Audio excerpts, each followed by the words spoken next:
Hey, everybody, welcome to Insufferable Bastards. My name is Carlos Danger for the purposes of this broadcast, and I'm joined by my co host, Mr. Brian Spears. Hello, Brian. Hello. Hello. Joining us, making a return appearance, our honorary third Mike. You know him as the man who likes to vape. From Mondo Creepy, it's Matt. Hello, Matt. Hello, greetings and salutations. We are honored to have a very special guest joining us for the first time. I am getting some feedback from somebody hearing myself through your mic. Maybe we'll take care of that as the show wears on. But please welcome to the broadcast, Obnoxious John. Hello, gentlemen. Very, very happy to be here. Thank you for having me. Yeah, I'm actually nervous now that we're live and we're talking to Obnoxious John. So give me a couple of minutes for the butterflies to wear down in my stomach. But first and foremost, if you want to follow OJ, youtube.com/Obnoxious John. On Twitter, you see it down here, Obnoxious John. He's also been in a bunch of Bedabbler El Horrible streams. You can catch that at youtube.com/Bedabbler. OJ, the first question I have is, this partnership, this allegiance that's been built between you and El Horrible, is that something that is permanent? I would like to think so. Maybe not as far as his show goes. I do think that because of the our history, if you will, that yes, he's been having me on the show. I do think we have a friendship. We're building a friendship. We obviously don't know each other all that well yet. You know, he was my savior at DabbleCon. I do think he eventually just wants to do his own thing, you know, and I'm sure he'll continue to have me on his show, which I hope, because I think we have a pretty good chemistry, and I love working with him. So, but I do think, I think he wants to really just do his own thing. It was like DabbleCon was his. I'm sorry, OJ, I stepped on you. Go ahead. Oh no, you're fine. I was just saying, and he's more than capable of, and I think he's going to only get better as he goes. And he's got a videography background. He's really good at that. So I think once he starts incorporating that a little bit more into his streams, it's only going to get better. He's going to do fine. Yeah, it was like DabbleCon was his coming out party in a way. He sort of announced himself publicly to the world in person, and then he went from there. He was on WATP. I thought you and Cardiff Electric a Friday or two ago had a really entertaining stream. You know, I mean, this is shit. This is a shit show, and it's amateur, and it's like local access. But Cardiff, you and he really did a good job. So people should definitely check that out. Hello, Corndiff. The Corn Man is in the house. Thank you so much for joining us. Six String Man, always nice to see you. Welcome, Skull. And then we have Scooter G. Let me just say, too, I really appreciate you with the compliments. I haven't gone back and listened to the show, but you guys do an awesome job too. You guys do have a professional sounding show. Like, you just started live streaming. You're getting good at it. I think it's going to get nothing but better for you as well. So I hate live streaming. Brian hates live streaming, but Obnoxious John is the one that made us live stream. So we're doing it because whatever Obnoxious John says, you do, right? Or bad things happen. So here we are. So I thought, just in terms of the agenda today, I thought we would talk about KC Armstrong. Right, I clickbaited this title. Apparently, originally, it gave the impression that KC was going to be on this broadcast. That's not happening. But I wanted to talk about his emergence as a dabbler in the Dabbler verse. This podcast is Dabbler adjacent. First and foremost, we're a movie review and TV review podcast. Just want to set that out there in terms of credentials.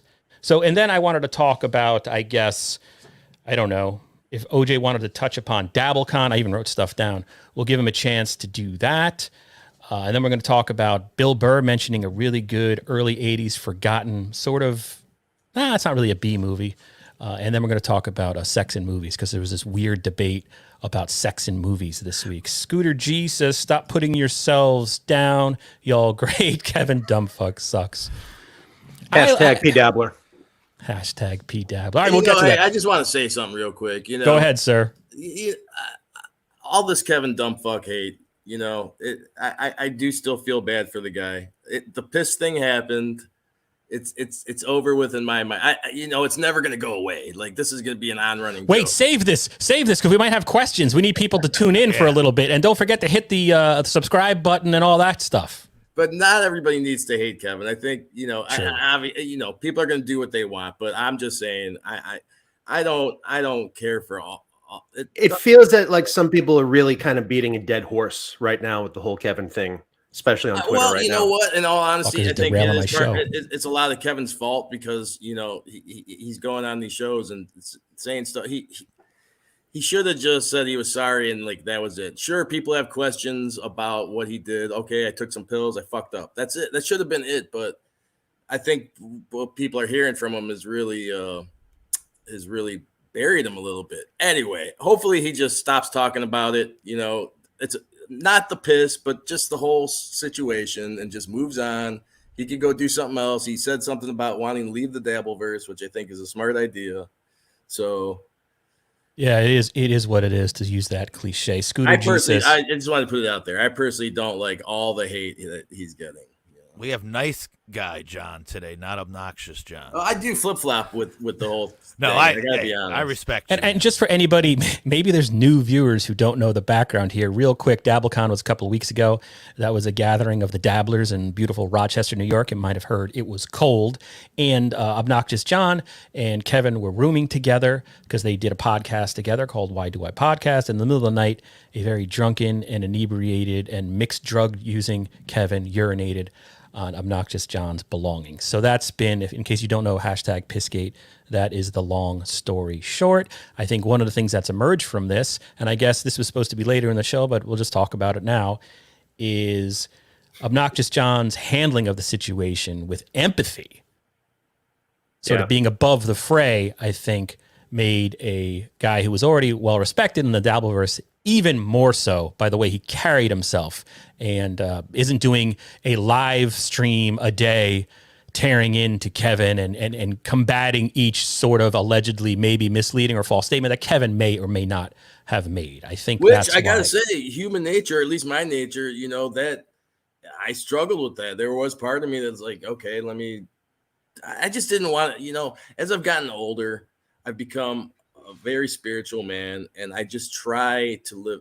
I struggle every day. Believe me, I'm not perfect. I am not the greatest guy in the world. I struggle with it. I'm human, but I just try my best to not put the negative energy out there. Well, I said it last week and I'll say it again. I think you've been handling it like a real class act. Well, I appreciate that. Thank you. Yeah, we're all trying to not be assholes, I guess, as we get older. That's sort of what it comes down to. Joe Depot, welcome to the stream. It's really unhealthy, honestly. Like, I agree with you.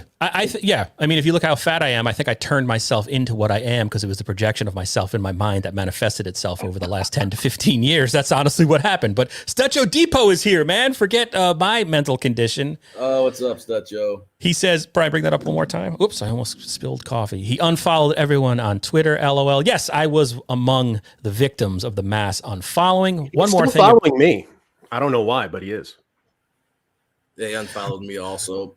All right, Mondo Creepy, he's following you because what's your avatar? It's the star of your show. It's not you, the bearded guy. It's a big but he knows who I am. He's seen this show.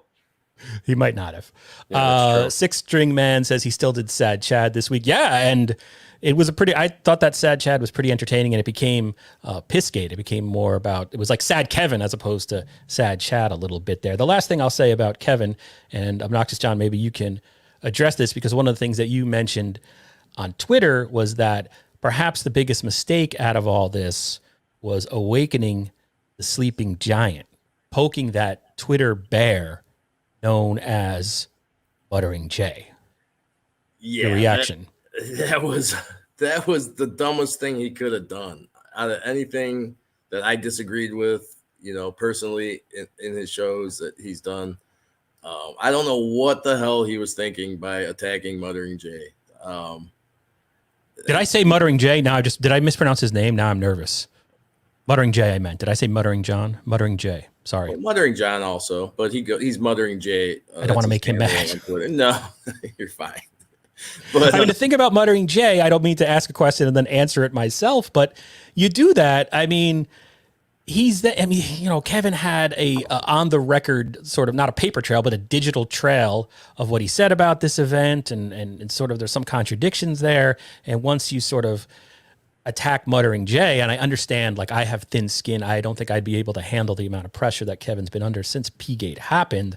But, you know, you gotta understand what's going to happen if you choose to go down that path. So, well, I is think that. the Go ball ahead. had already kind of been rolling in motion, and Kevin, for whatever reason, chose to go that route with Muttering Jay, and that was just that was a huge mistake. You know, just so we could stop talking about this, Kevin, if you're listening, dude, if we could have been talking about this and laughing about it right now and had made up and whatever, but I just the way you handled this is just I don't know. Maybe one day again we will talk, but yeah, I just you effed up pretty bad. And Muttering Jay is pretty relentless. He's And accurate. The guy is doing his homework. He's a bulldog. He's freaking Steve Langford for our universe. If you guys are familiar with Steve Langford. Oh, of course, yes. Howard 101. Yeah, dude, he was a bulldog, and that's Muttering Jay. I love it. It reminds me so much of that persistent journalism. I love it. Six String Man says, Muttering Jay said, "You know you done fucked up, right?" It's a pretty good summation. All right, so moving on. God bless you, Kevin Dumbfuck, as always. You got more out of me than I wasn't even going to say any of that stuff. It's just I just have one question. Sure. Okay. Why wear $100 pair of jeans to Rochester? I would be afraid to get robbed. That's something I regret even mentioning the cost of the. I should have never even mentioned that. Like it just was. I thought that was hilarious. So I would just say it was a joke. So. Well, you know, I do like to it. look good when I go out. I'm not like a bum, you know. At home, I don't care what I'm wearing. But he was a chick magnet at DabbleCon, I'll say. if I'm going out, I like to dress good. Did you see, just one last thing on DabbleCon? Did you see that there was a post in Dabblers Anonymous, or maybe it was Shuli's Anonymous? It was pretty vicious, and it said, like, basically, DabbleCon showed me what type of crowd was there. You're all fat, drunk losers. And this constant criticism of Stuttering John is just a psychological projection. It's classic projection. Did anybody happen to read that? No, you guys didn't? No. All right, maybe go check that out. It was a pretty interesting little comment there, and I couldn't help but feel like, as a fat drunk man, that we were talking directly about me. So anyway, all right, that's it. That's it with DabbleCon. Oh, the other thing, wait, one last thing about DabbleCon. We did sort of say on this podcast, hey, the lesson of DabbleCon is, like, don't mix drugs and don't room with another fella. But I will say that I was expecting to room with somebody up at DabbleCon. It didn't work out. I know Brian and Matt, we've roomed together with multiple dudes in a hotel, like a legal amount. Weird, guys. But at horror cons, we would go to horror conventions, and you would drink down on the bar, and then everybody would crash on a floor in a bathtub. You would all stuff into one room. So I don't think it's unheard of. There was a little bit of elitism going on in the Dabbleverse by people who were, like, looking down at two men rooming together. Well, especially my good buddy El Horrible. El Horrible is very. He's got a hot tub, guys, so he can afford the extra room for whatever reason. But it's all good. It was the best part of DabbleCon was when El Horrible was outside lighting cigars with $100 bills. All right, KC Armstrong, ladies and gentlemen, big news. I know this is old, and that's okay. KC Armstrong emerged this week as a dabbler. And I first came across it, and maybe you guys did, in a post, in a video from his YouTube page that made it to Dabblers Anonymous. I think it was Dabblers Anonymous. Yeah, it was. And it was shared by, did I write down? Oh, some alarming _ abrocoma or abrocoma. He was the one that I think, or she or whatever, came across this link and shared it with the world. And I'm very grateful for this, because I thought this was just, well, let's watch some of it. It's 11 minutes. And I know probably people have already seen it, but maybe please, like, tell me to pause and comment when you guys want to pause. Here it is. KC Armstrong talking about working with Stuttering John.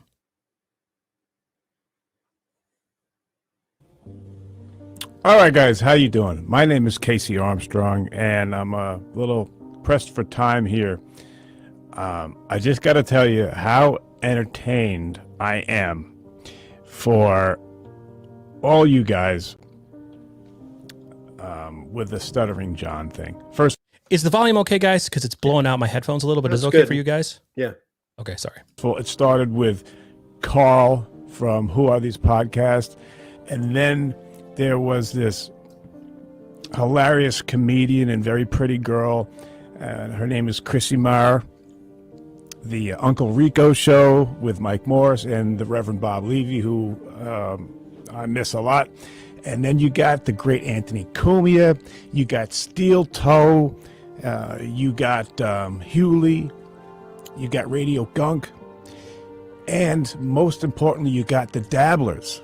Chrissy brought us on with the Dabblers. So many creative people at the Dabblers.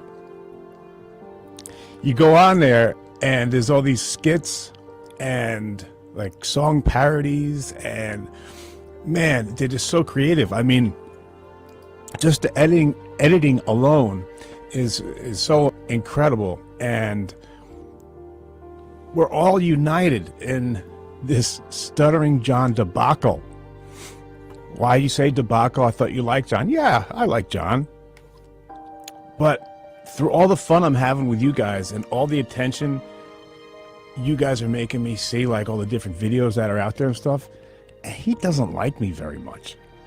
I remember when he came out with his book, and my best friend, Autumn Maglia, who is no longer with us, used to get so mad at John because she would tell me, like, he said this, he said that. I'm like, Autumn, that's 25 years ago. That's so long ago. Yeah, I've written 2 books, but they've mentioned Howard Stern once. It's a totally different thing. So we've moved on, But one of the things I take issue with is Stuttering John thinks I'm so stupid. He thinks I'm so retarded that he'll get me on. When I was promoting my book, I went on this show, and he said that, hey, when did you come up with the homeless game? Like, John, I was an intern. I don't know. It was a while ago. Was it 96 or something? Yeah. Well, and then after I got off the phone, jaywalking has been on for the longest time. So basically, the guy's calling me a thief, and I don't care. Obviously, I've moved on, and 25 years ago was fun at that time. But, you start living in the past, and then you get some talented comedians that just rip the hell out of you. But the one thing that I took so hard when I finally saw those clips was that, look, you could say anything about me, but the stand-up will tell you, like Chrissy and Shuley and Bob Levy and Mike, all and Anthony, everybody will tell you about being a stand-up. If you've been up on stage one time and someone says that you lift material, or that what you're doing up there isn't yours, and you're taking it, you're biting it from someone else, that's not okay in my book. And for John to say that jaywalking is the same as the homeless game, so I ripped the homeless game because I created the homeless game, that means that I ripped off jaywalking, which I believe I might have been 12 or 13. Okay, so I won't play the whole thing. I wanted to play a good chunk of that, though. That was about 4 minutes, because I just thought this was, as a older Howard Stern fan, and maybe I'm a geek and a loser and whatever you want to call me, how compelling that video was. So I want to ask you, Obnoxious John, as an old school dabbler yourself, what is your reaction to that KC Armstrong video? I love it because it's someone being genuine and real, and that's always cool. And on top of that, I've always been a huge fan of KC. Always, I thought he was an awesome addition to the show. And unlike Stuttering John, when John left, they actually replaced him with a couple guys that were more talented than John. But when KC left, I thought there was a void in the show. It just wasn't the same for me. It was still a great show, but with KC on there, it was much better. When KC, Let me just read this. It's not a super chat because we don't have super chats. We're not making any money off this, but I just want to say Skol to Jason N. Welcome back to the live stream. Nice to see you. Go ahead, Brian, as another I think old Howard Stern fan. like everyone talks about the greatest era of Stern, and everyone has their opinion, and they're all right. I mean, you love what you love, but for me, it's always been KC with Stuttering John and Artie. That whole time, like KC, what's so good about KC was he was the jock, the good-looking guy that all of us got to make fun of, but Casey could laugh at it. You know, like, again, that clip proves he's like, oh, you get over it. You have to have thick skin if you're going to be on air and you're going to, you know, be that guy. And listen, he didn't always have thick skin, of course, but it was hilarious that it was a bunch of geeks and ugly fat guys making fun of the good-looking jock, and he laughed about it. And I just think there was an element there when it was all that, like, that to me was the greatest hang element of the show. What I always liked about KC is how incredibly human he was on the show, because he was not afraid to put like his faults out there. I don't know if you guys remember the time when he won about $300,000 playing online poker. Oh, yeah. And then like a week later, he blew it all trying to double his money. I mean, that could have been life-changing money for the guy, but the fact that like he was just open to admit it. Like, first off, he didn't have to share that story with anyone. That was just him by himself, locked in a room with the computer, and he shared that story on the air. And I just thought that was amazing that he did that. What's sort of surprising to me now, looking back, right? I'm 49 years old. I believe all you guys are well into your 50s, pushing 60. But I was struck that when you look back. This is from Wikipedia, by the way. That's my source for this. That's the extent of my research here. But KC Armstrong is younger than us. He was born in 75. I'm born in 75. I always thought he was an old guy. What'd you say, Matt? I'm born in 75. Well, yeah, he's just a little bit older than me. Which is crazy because in those years, I thought he was like an adult and like, you know, I thought he was like in his 40s, but he was just a kid during this time. And I think like the thing about KC, and Brian, you're right, he was like Mr. Buff, right? But he was. Come on, he you guys had didn't his own issues. the poster? You didn't own his poster? I got it right over. Never mind. He had his issues. Like looking back now that we've all grown up and the talk about mental health, not to get all touchy feely here, but he was way ahead of that curve, man. He was dealing with his issues on the planet's largest radio show, talking openly about all the various struggles he had. And what I really like about that video, I mean, first of all, the emotional music played in the background. He is so genuine in that video. He is obviously speaking straight from his heart, and he's still hurt by what Stuttering John did to him. Yeah. Which was another thing. It sort of puts this all into perspective for me, because I'm always one of those guys that'll be like, all right, Stuttering John, yeah, I know people don't like him, but he was always a great part of the show because he was such a shit stirrer. But then, Casey clearly had real world implications there. By the way, sorry. No, go ahead. You go ahead. I was going to say, just to interject, John's talking about, well, you stole your bit from jaywalking. But meanwhile, Jay Leno has always admitted that he stole jaywalking from Steve Allen, the original host of The Tonight Show, when he used to just do a man on the street bit. So we have I mean, still stealing bits. Stern's always said that. I always thought, that's just part of the joke. I mean, when you got to talk for 5-6 hours a day, you're always going to steal something. And as much as I love Howard, he's not like the first shock jock to do what he did. As a matter of fact, I had my next door neighbor at the time was a very popular DJ named Gary D. And he was in the Washington area, also in the Cleveland area. And he was a shock jock, and he did a lot of the same sort of things Howard was doing back then. So everybody takes something from here and there, and it's always, that's just how that's art, that's just how things go. Yeah, but for John to interject and bust his chops about it, it's just John's ridiculous. just an asshole. That's John. Yeah. Hey, can we get to some of these chats just real quick, because I do have a go ahead and read them, Brian. Go ahead. I see that one has been up there for a while. Let's catch up. Artie in the Artie chair was the only one ever for me. I agree with that. That was from Uncle Rican Mama. Well, Mammy. I'm still who was at DabbleCon and was hanging out with OJ. Jackie has his error, but I mean, we won't debate. But and then Uncle Rican Mammy also says KC was amazing. And his next comment is never thought he was gay. C. That's a female. It's an actual female. Okay. There are I don't know, females in the Dabbleverse. Guys. I know her name starts with Uncle. I could see that, but it's from the Uncle Rico show. You guys will ever? I've never seen that show. It's a brush fire in Seymour, Connecticut. Then we have Rust Dog, Broken Spirit. I guess he was referring to Matt's thing. That was a fake bit. We'll leave this up for 1 second. KC brought in a bunch of sort of this new fake bit stuff. But this is the one question, the one I want to get to. Wait, I got it. One thing for Ross Dog's Broken Spirit, who I saw was on the Opie stream the other day. He made some Opie clip. Where's your vaping comment? We got Mondo Vapey here. I'm waiting for the vape comment. All right, go ahead. Okay. This is my only question I have for Uncle Rican Mammy. He was the Mehmet of his day. Dude. KC. Don't please. I mean, Mehmet is a hack compared to KC.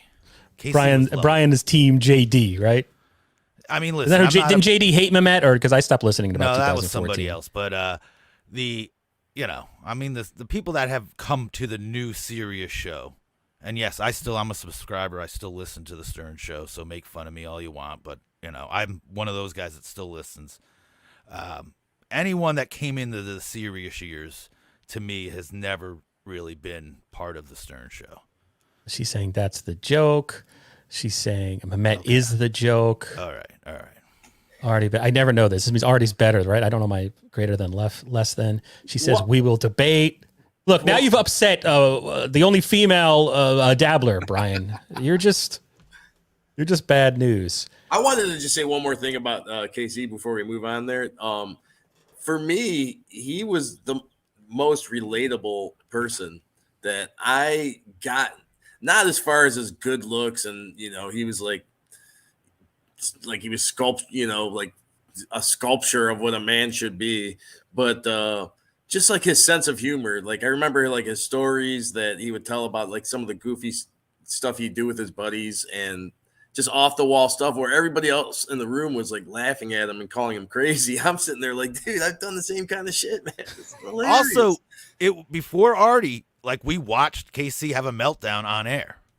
It was fascinating radio. It was fascinating because, it just shows you that morning radio must be a hell of a grind because it does literally destroy people's lives. I would have blew my brains out. Absolutely.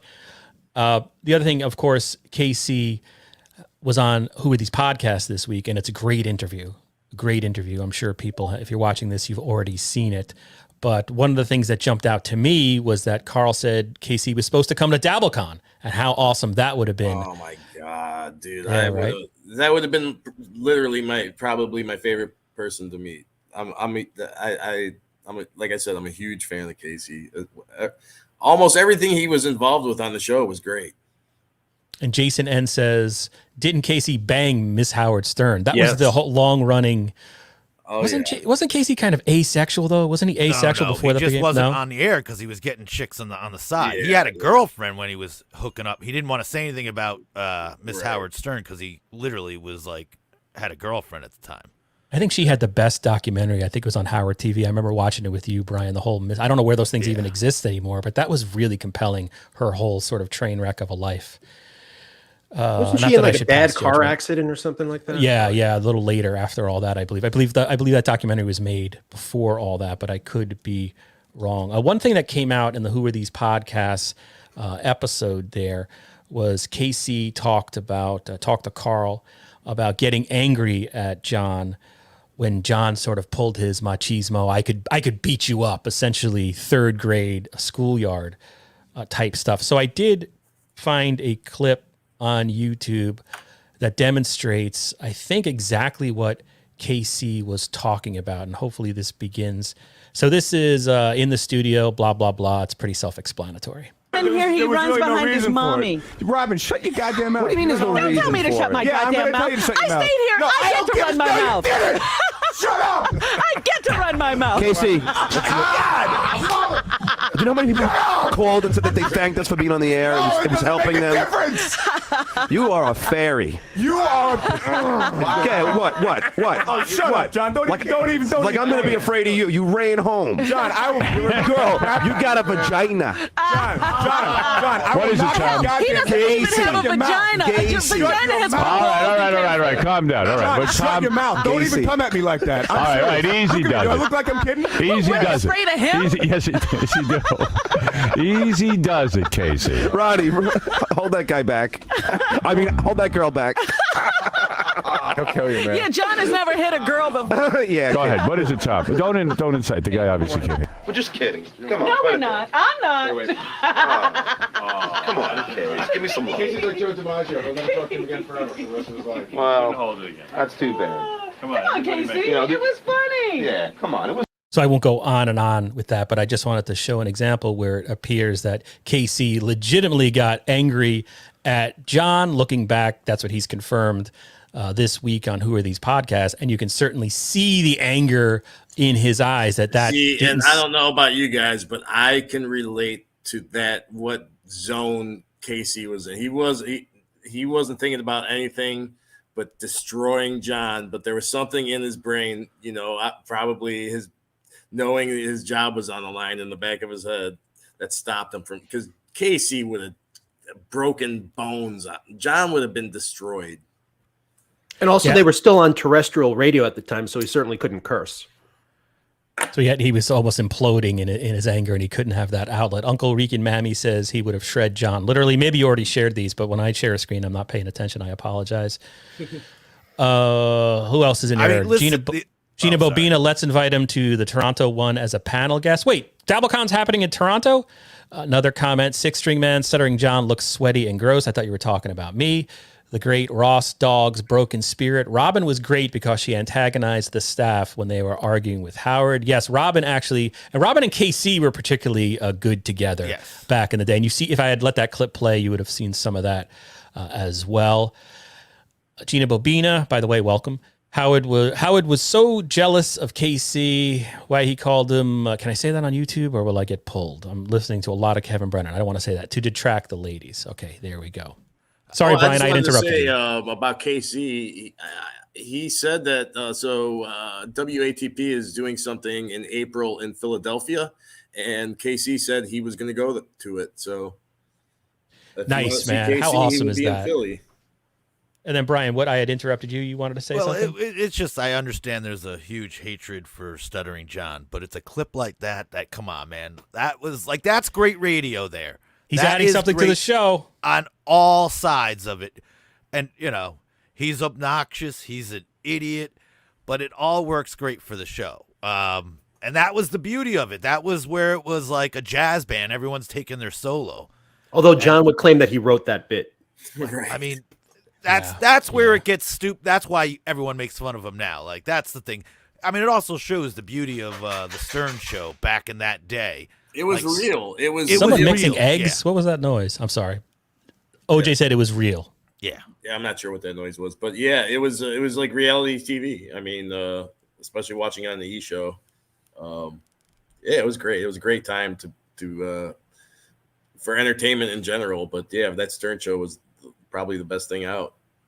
Let's watch a quick clip of KC essentially filling in the Stuttering John role on the show by harassing Marv Albert. People see that? Yes. Continue my work with the NBA, NBC Sports, and MSG Network while I establish my innocence in a public courtroom. Hey, Marv, you wear your hair to bed? Thank you very much, and I'm sorry. Unfortunately, I can't answer any questions. Is biting foreplay?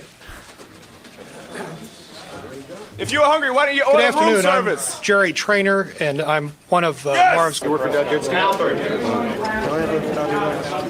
Next to him, Barbara Albert. Okay, let's go. Keep it rolling, Lee. His wife, Kenny's wife. Where are you from? Marv's daughter-in-law. Next, Jackie, Jacki. I'm always surprised that the reporters don't. None of them watched Howard Stern? What kind of media reporters? You guys are in the media. How do you not know who this is? Yeah, but KC was still new to the show. Like he was really new. I think this might have been one of his first assignments. Yeah, I think. Oh, okay. Right. I stand corrected. Do you guys remember? I don't have any memory of this, but was he sent to this because Stuttering John was so infamous? He was so noticeable. Yes, like absolutely. they were trying out people, and it was like, because I want to even say this is where he did an event like this, and I don't know if this is the specific one where they bring him in. Let's meet the new hot intern, Robin. You'll love this guy, but I don't know if this is the exact. I believe around this time, John was having a lot of problems getting into these events because he was already just so noticeable. Yes, exactly. Okay. Well, and he was wearing those costumes. He was wearing the doing the accents. I mean. Like, he even cut his hair. Like, at that time, Stuttering John cut his hair. And I'm pretty sure Spears is right, though. Like, this was right when he had started, and this was, I believe, one of the very first things he did. Ryan. And he sort of works, too, in this because he's so, he looks like a TV guy. You know what I mean? Like, you wouldn't expect those questions coming out of him, which made it even hilarious. I must be the most hated man in New York City right now. And it's just funny that, I mean, I could let that play, but it is funny that the press got so angry at them, and I assume those are cameramen or sports writers. I don't know if it's the same it may have been something else, but they tried to grab the microphone from him or the tape recorder, and he just said, "Don't do that. Don't touch that." And he could be a pretty intimidating guy. And so they didn't touch it. The psycho factor of a young KC, which seems to have been tempered in the new videos, which is nice to see. It was a big fat guy reporter, because I remember he said that, and he was like, "Don't you touch my," and they stopped because, again, like that's what they would do. They would just knock your microphone, and they're not knocking the microphone from KC. No. Then I'm just looking. Uncle Rican Mammy says, I think that someone says, quote, "That's Stuttering John," unquote, in the crowd. And then we have Ross Dogg's Broken Spirit, WXRK Radio. Yes, 92.3 K-Rock, which is now, I don't even know what the station is right now. There's a great E-Rock broadcast on his podcast on YouTube where he goes through what it was like to see K-Rock transition into whatever it became when it had the format switch. Really good stuff. Okay, so that was that. What else do I want to talk about? You want to watch a little bit of from ST Weekly, that great Stuttering John channel that was around for a while. KC has been doing a lot of interviews, by the way. I guess we should throw that out there as well. He's on Radio Gunk a few times. That's what I was going to say. Yeah, credit to Radio Gunk. I don't mean to. She's obviously the queen to a certain extent of the Howard Stern, especially the modern world. And KC has been on a bunch of times. So some of this may be old to people who watch Radio Gunk, but it's sort of new to me because I'm a moron.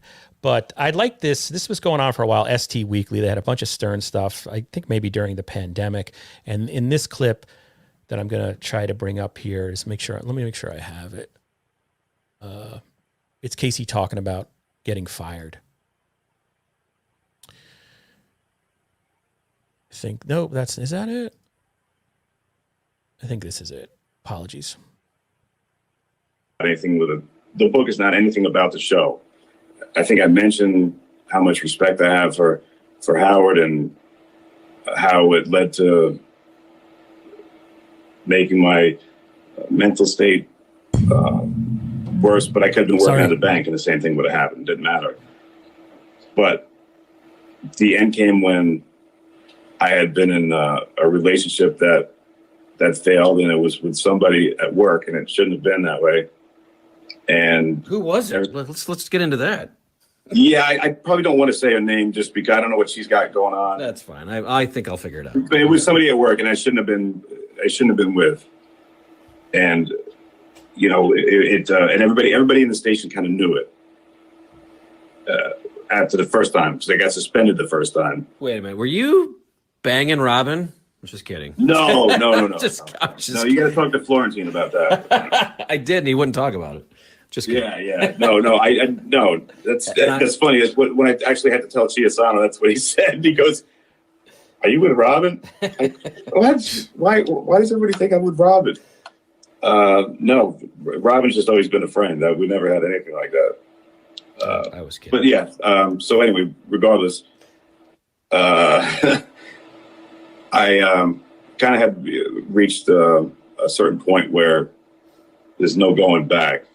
When you get so low and you're really sick, and then you start putting alcohol and drugs on top of that, I kept it together for as long as I could, but at the end, I just left work, and maybe I might have said some things that people might have taken the wrong way or something.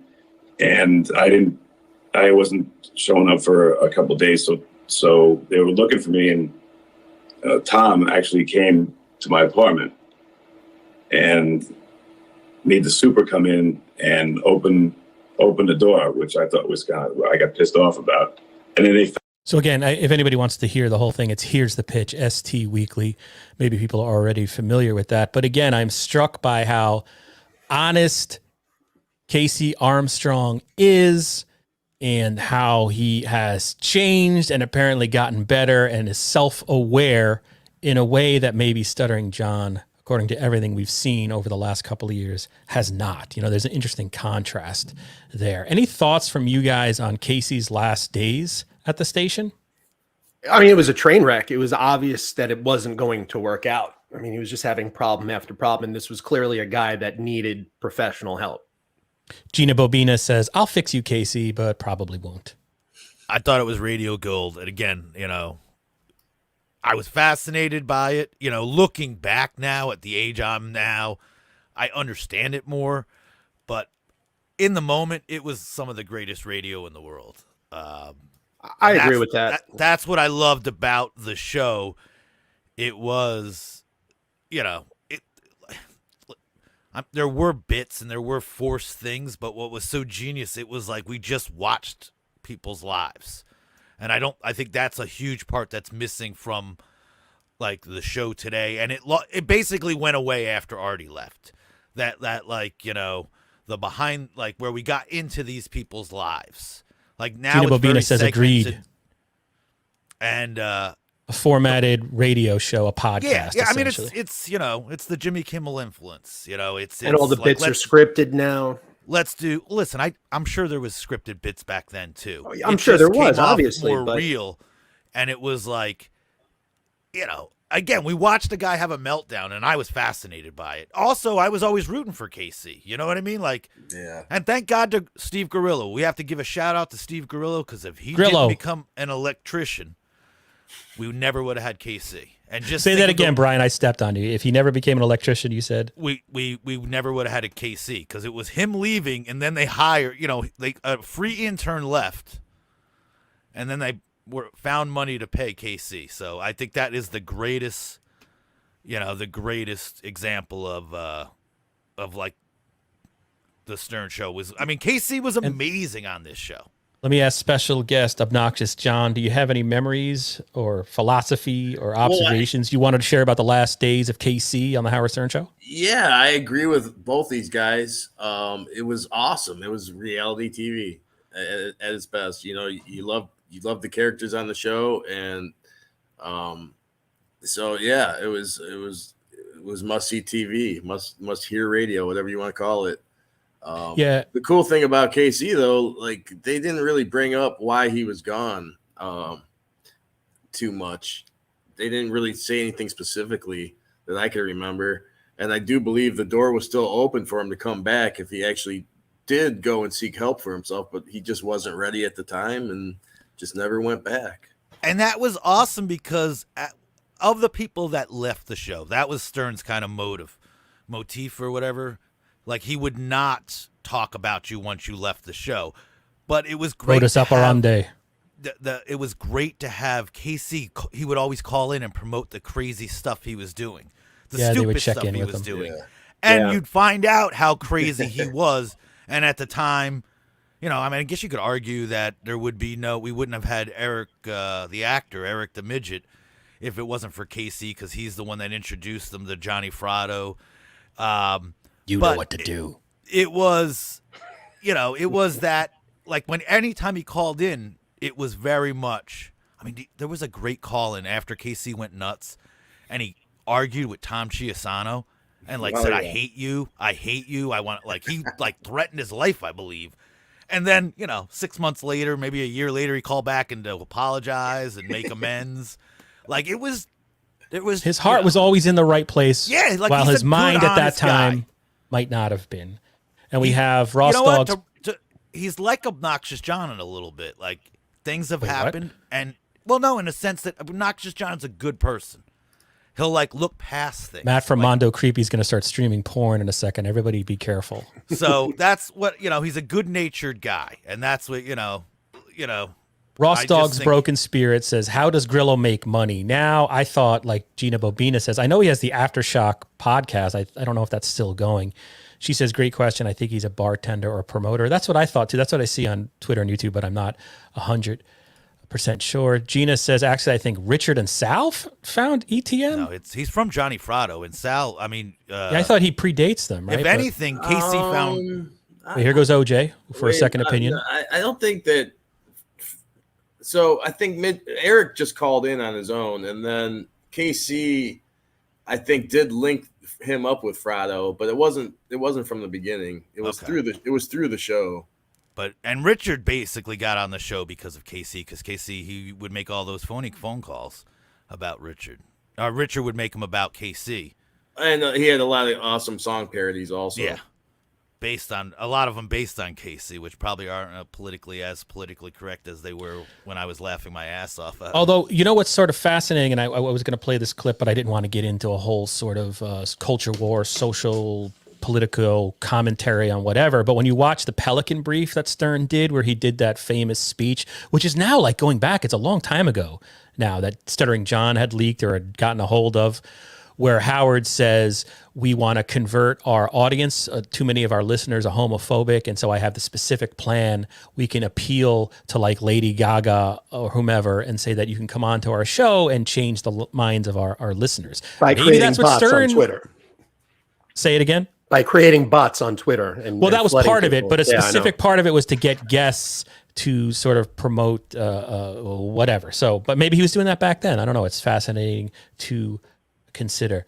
Grillo promoted his show, according to Gina Bobina. Grillo promoted his show so well on Shuli. You know what? I missed that episode of the Uncle Rico show. You're lucky. You are lucky for missing that one. I'll just tell you that it was hard to get through.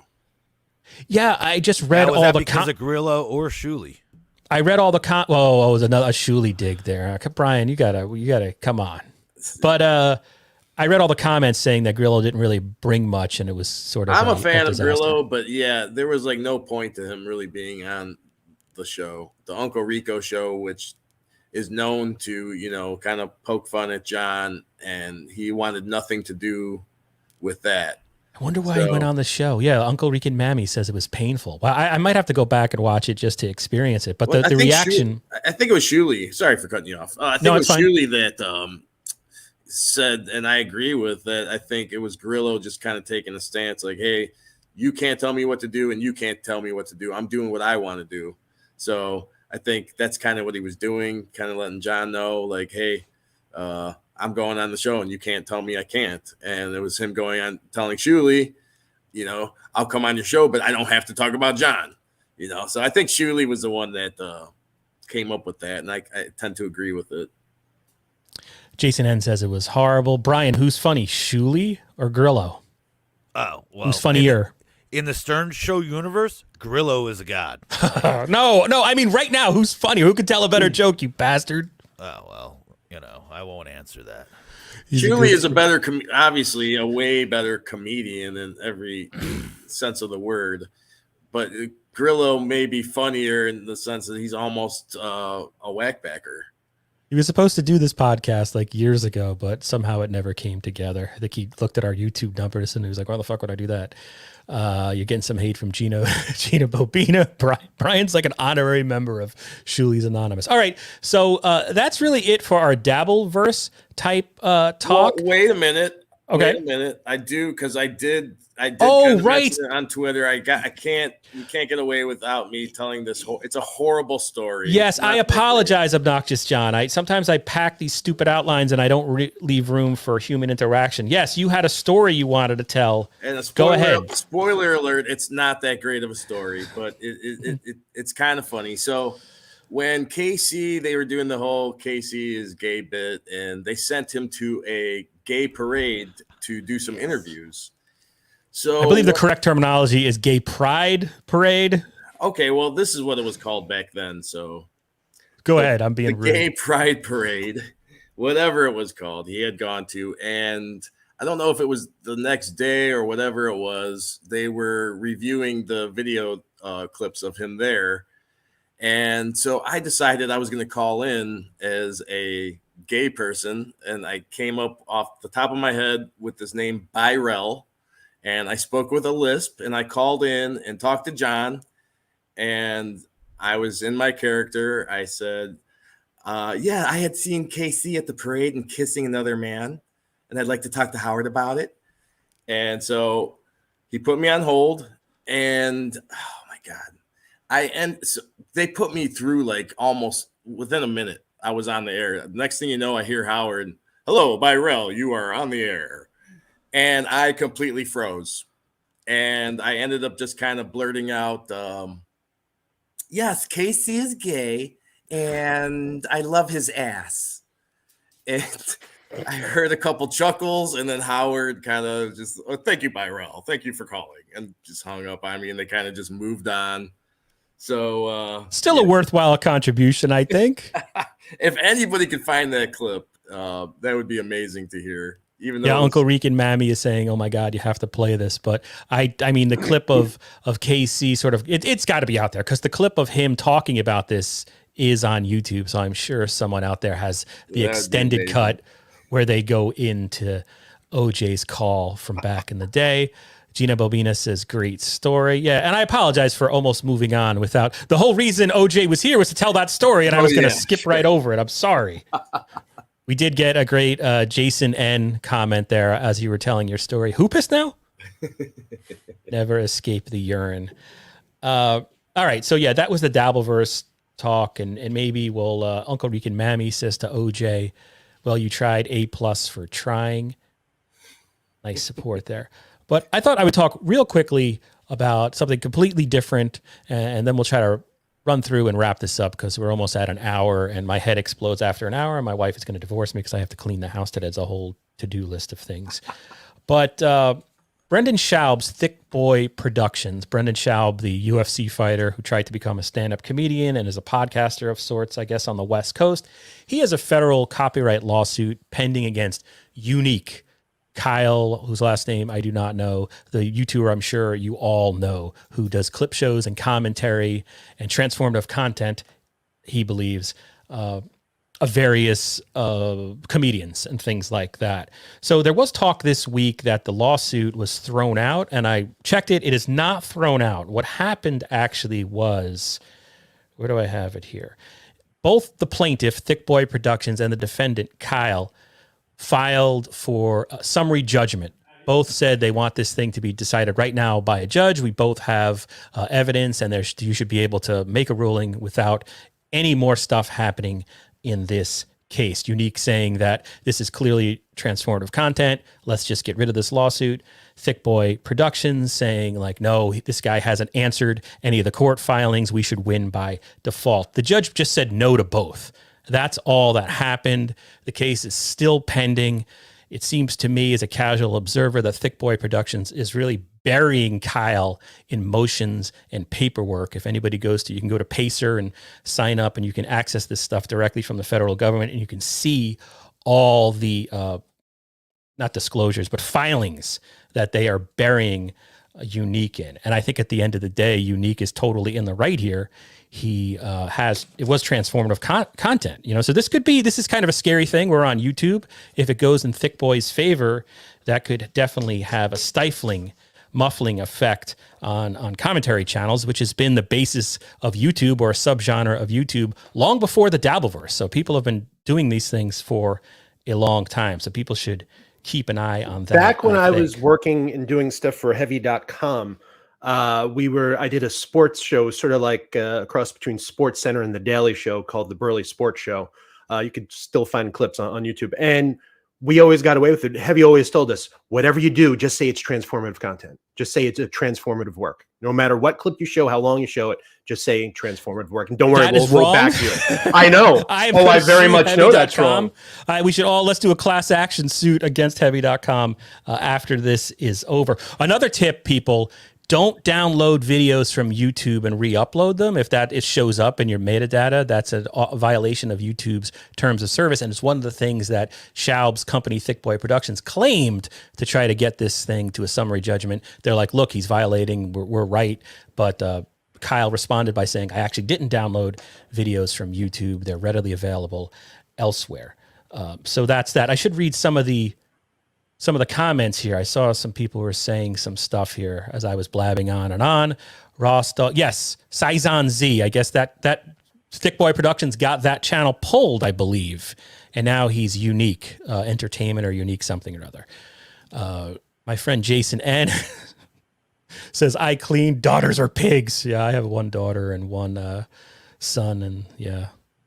Ross says, Kyle said he won. Yeah, I heard that too, but I mean, the other thing that could be, the judge did smack around Thick Boy Productions a little bit in the response. So I don't know what Kyle's lawyer is telling him. Maybe they're telling him that, maybe they're saying that there's more judgments coming and maybe he does feel like he won or he feels like he's on the right track. I don't really know. Gina Bobina says, real uncensorship.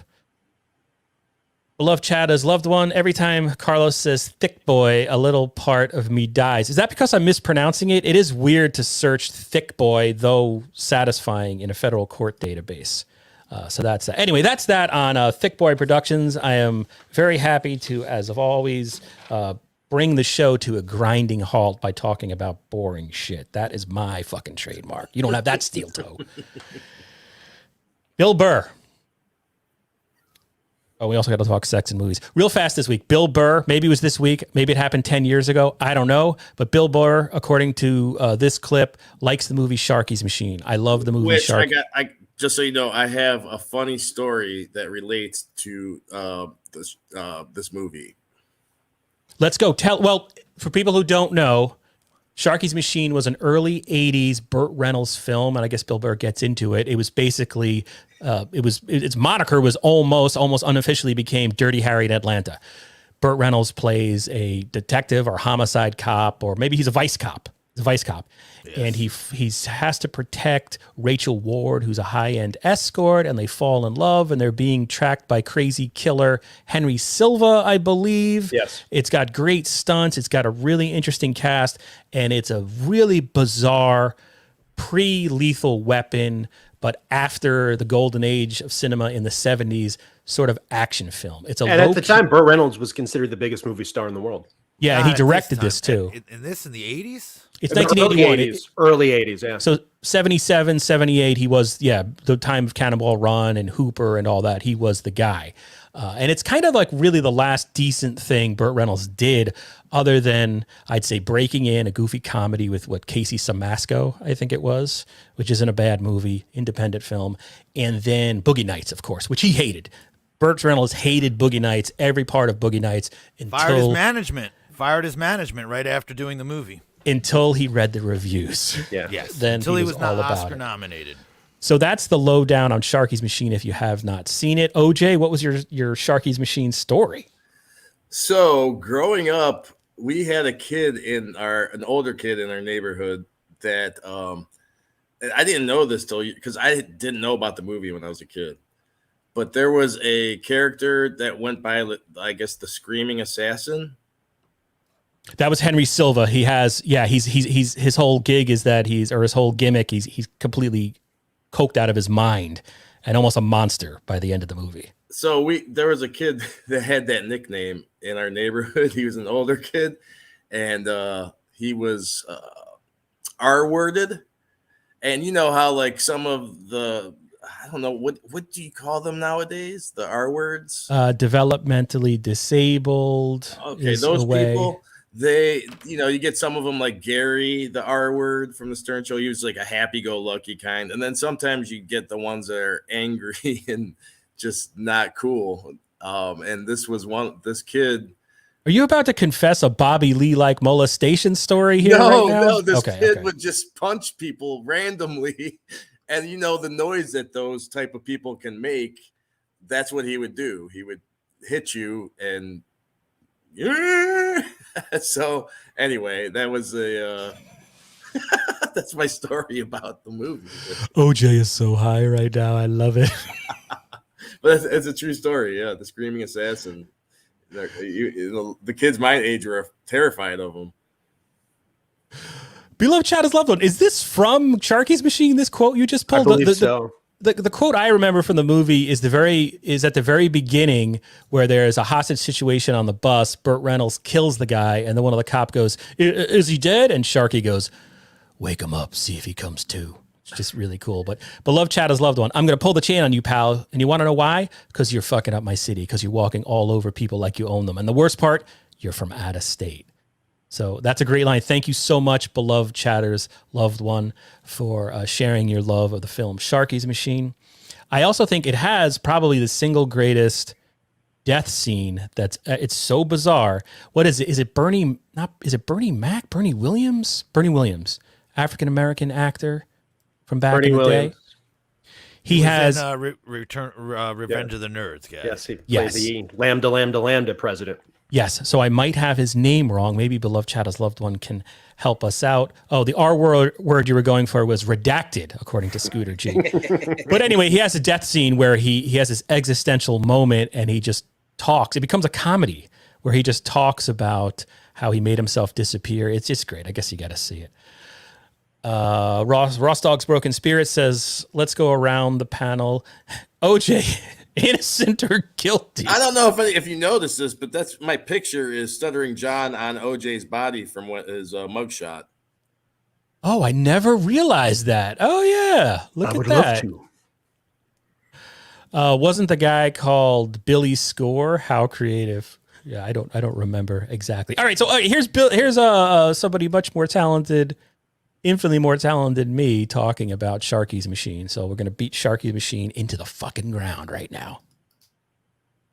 In Sharky's Machine. If you don't get out now, I'm going to have to call the police. I am the police. I'd watched a Burt Reynolds movie with my buddy the other night. I watched Sharky's Machine, which I loved when I was a kid. It came out when I was 13 years old. And I went back and I saw that. So I was like, all right, I'm going to watch another Burt Reynolds movie. How do you lay off Burt Reynolds? Now, somebody else was telling me that their favorite movie that Burt Reynolds did was Hooper. So I was like, I love that movie, and I saw it when I was a kid. All right, let me go check that out. And I watched that one. Burt Reynolds, Terry Bradshaw. How do you lay off that? I will tell you this, though. Having watched a lot of Burt Reynolds' work. Have you ever seen a movie without Burt Reynolds in it? Not all the way through, no. He was a really great actor. And I just feel like they didn't use him necessarily the right way all the time. You know what I mean? They always had him in these sort of like comedies and stuff, but I prefer him way more in like Deliverance. Deliverance. You know what? Deliverance. Sharky's Machine. Boogie Nights. I love that side of him. I mean, believe me, I love Cannonball Run, Smokey the Bandit, Hooper. I still love those movies, but I really like the ones where, when Sharky's Machine came out, they asked him to describe the movie, and he called it Dirty Harry in Atlanta. So, and it's kind of the best famous shot of Burt Reynolds where it's like you get the humor, you get the action, but then it's also like this really serious story, and you get to see him there he is, Henry Silva, doing more like a grounded role rather than just driving some car fast and fucking going over, doing the Dukes of Hazzard jumps, which I love. All right, so that was Sharky's Machine. I just wanted to share that quickly as a Sharky's Machine. Can I say one thing? Oh, yeah, absolutely. You guys can talk anytime you want. Bill Burr's off about one thing. Burt Reynolds was in complete control of his career at the time, and he chose every single one of those projects. Yes, and part I of the was reason gonna why agree he with went Matt. from being the biggest movie star in Hollywood to not being the biggest movie star in Hollywood is because he made a whole bunch of terrible decisions and really bad movies. Fellow boomers unite, Jason N We're says. Gen X people. Yeah, Jason N. Well, he's the same. No, we're boomers now. That's the thing. When you reach a certain age, you just automatically become a boomer, which I have accepted. There's no X for life. For life. It's done, guys. It's done. We're boomers. We're talking about Sharky's Machine on a podcast, and I'm broadcasting from my basement. It's all done. It's over. The glory days. We're closer to death than we are to like losing our virginity. Anyway, so I don't even know where I was going with that. Yeah.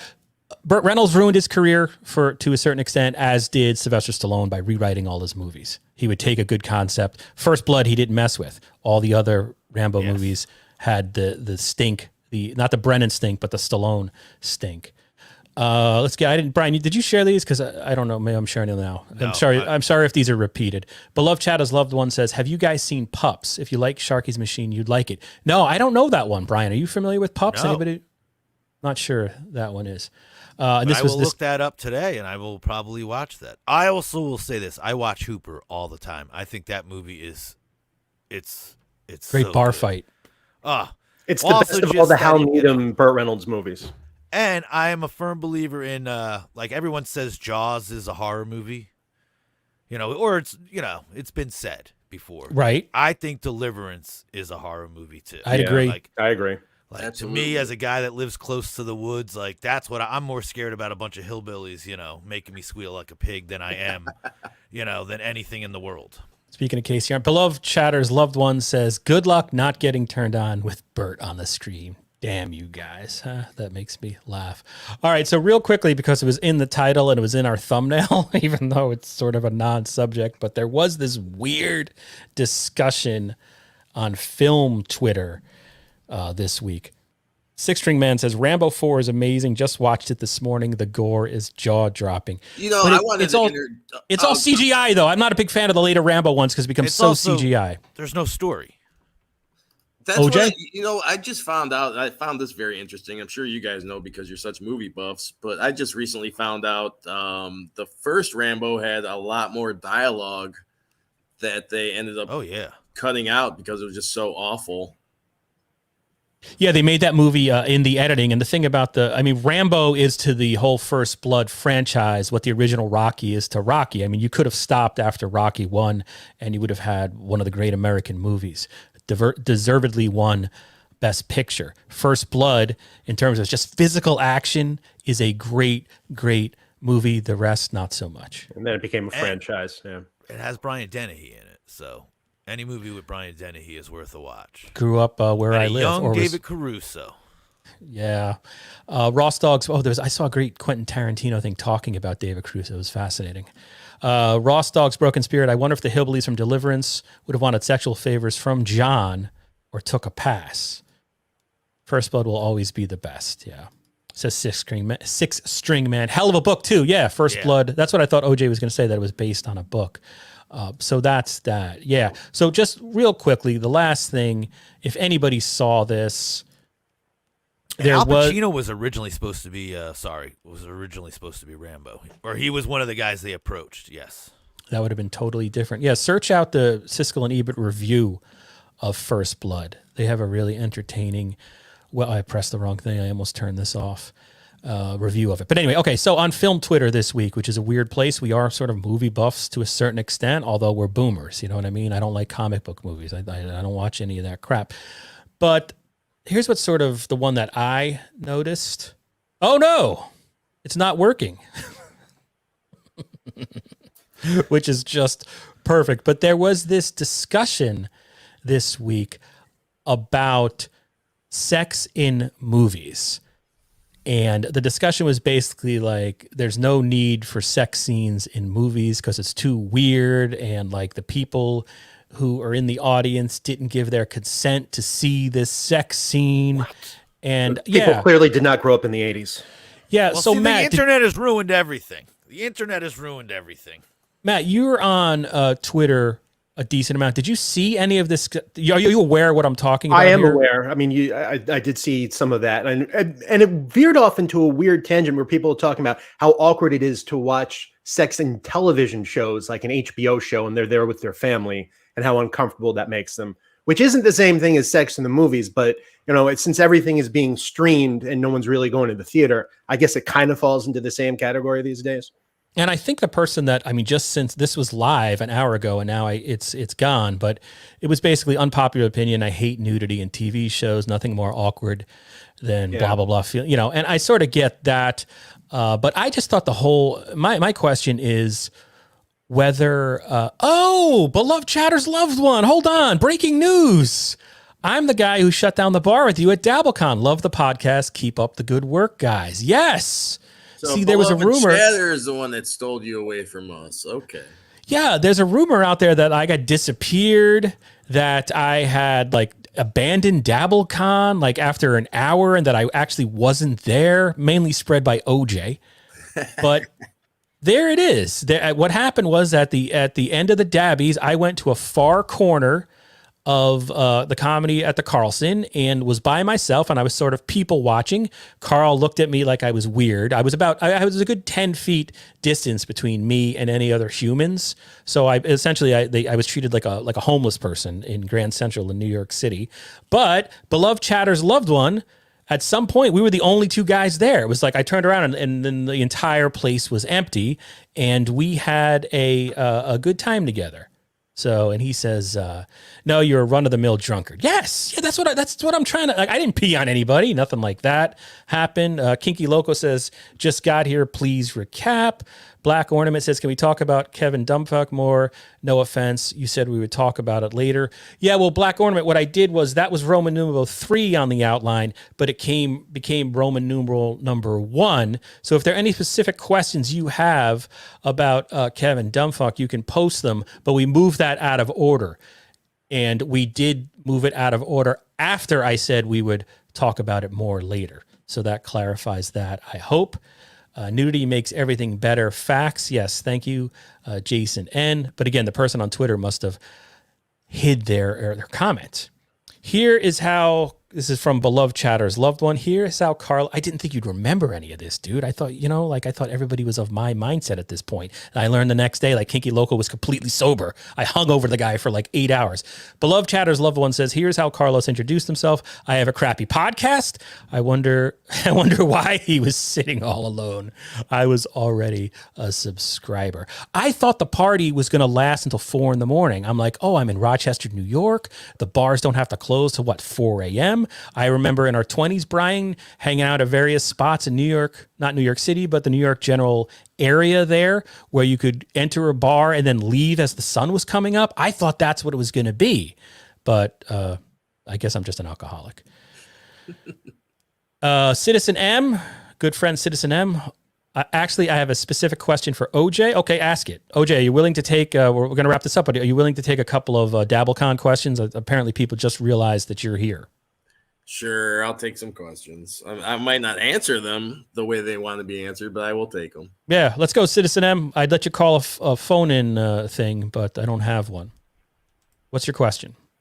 Jason N. Love this crappy podcast. Brian and I are both hitting the comments. Sorry about that. So while Citizen M gets his question together, Sharky's Machine, sort of a lost, although not to this audience, early 80s actioner. It's not really a B movie.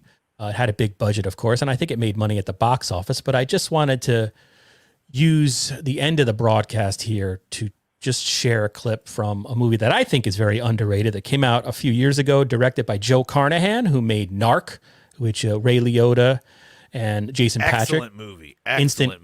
Instant classic. Movie. I came for the movie talk and stayed for the dabbling. That's nice to hear. 6-string man. Citizen M, what's your question? But let's share a scene from a great movie you should all seek out if you haven't already, called Cop Shop.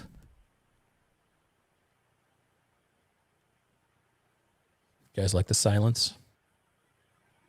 Shop, if you haven't seen it already and you're into some underrated B movie-ish action films, right? So we had who? Frank Grillo is the target. what's his name? Gerard Butler is a hitman who wants to And then kill the other Frank. guy is Toby something. Toby something from Halt and Catch Fire. Right? Connected to Cardiff Electric. So that is actually a Dabbleverse approved movie. But basically, there are two killers and they're trying to kill Frank Grillo. Very good. Okay.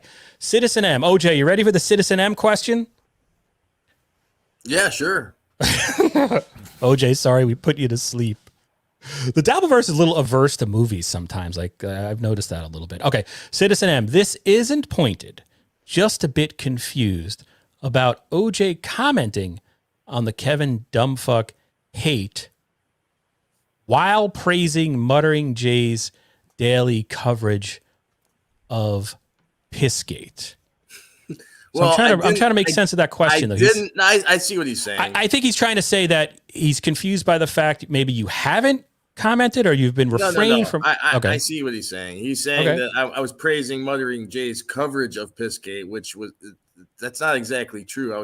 I was praising Muttering Jay's coverage in general when I was comparing him to Steve Langford. And yes, I am conflicted with the coverage.